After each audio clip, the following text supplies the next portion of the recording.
वस्त्र को जो पहने हैं इसमें राधे राधे लिखा है।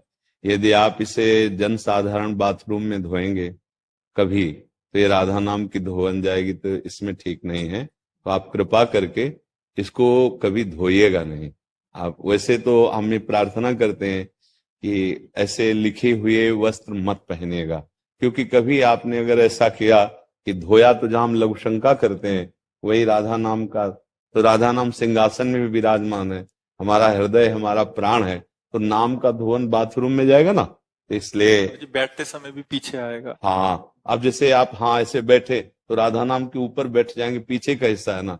मेरी प्रार्थना है कि आगे से अगर ऐसा है तो ओढ़ने का, जैसे वस्त्र राधा नाम का है तो हम ऊपर ओढ़े हुए फिर उसे टांग दिया, अगर कभी धोना पड़े ना तो हम तो कहेंगे ये सलाह की यमुना जी में वृंदावन में धोए, नहीं तो राधा नाम है, अगर जन साधारण के पैर के नीचे भी पड़ा तो ठीक है। एक बार क्या हुआ, राधा बाबा को जानते हो, गीता वाटिका में नाम सुना होगा, तो वहां घनश्याम दास ठाकुर जी वृंदावन के थे, तो वहां ऐसे ऐसे रज में लिख दिया ऐसे राधा। बाबा जब वहां से निकले तो देखा उनका, किसने लिखा, जमीन पे किसी का पैर पड़ जाएगा, बोले ठाकुर जी ने लिखा। वो ठाकुर जी बनते थे रास में, तो बुलाया उनका, ठाकुर जी आपने ऐसा कैसे कर दिया, और फिर वहां की पूरी रज उठाकर अपने अचले में और फिर तुलसी जी के घेरे में डाली। तो महापुरुष जन राधा नाम की महिमा जानते, तो इसलिए हमें देख के लगा कि आप कृपा करके यहाँ आए हो तो आप ये सीख ले लो कि आप सादे वस्त्र धारण कीजिए।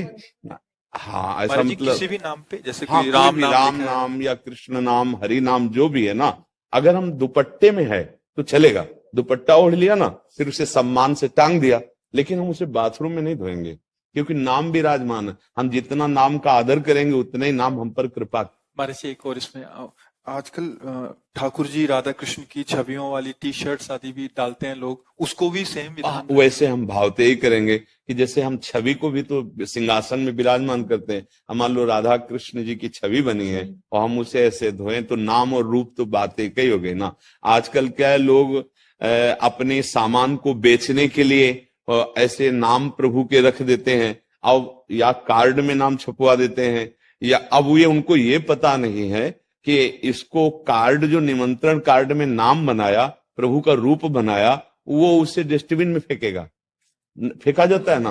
अब वही नाम हम जपते हैं, वही रूप प्रभु का, हमें लाभ कैसे मिलेगा, क्या अपराध नहीं बनता। अब ये लोग नहीं जानते हैं, तो आप कृपा करके आए तो इसलिए आपसे कह रहे हैं। एक और, अभी हमने यहाँ से कोई हमें एक टी शर्ट दिखा रहा था जिसमें गुरुजनों की आपकी छवि इधर डाली हुई और सभी डाल के घूम रहे हैं, महाराज जी वो भी ठीक नहीं है। हाँ, अब जो हम अपने गुरु जी की छवि सिंहासन में विराजमान किए हैं वही छवि तो हम बनवाएंगे ना।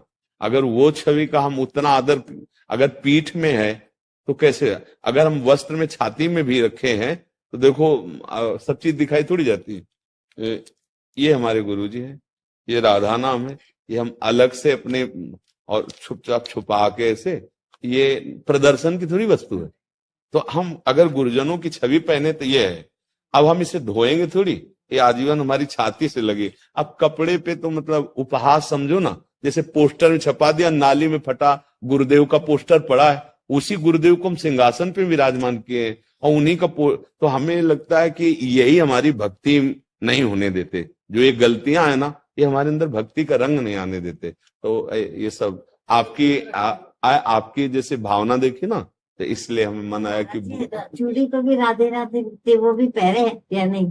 अब अगर आप सोच गए हैं तो फिर अब देखो, अब जैसे मेहंदी लगवाई और उसमें आपने राधा नाम या श्याम सुंदर बनवा लिए, या ऐसे नहीं करना चाहिए।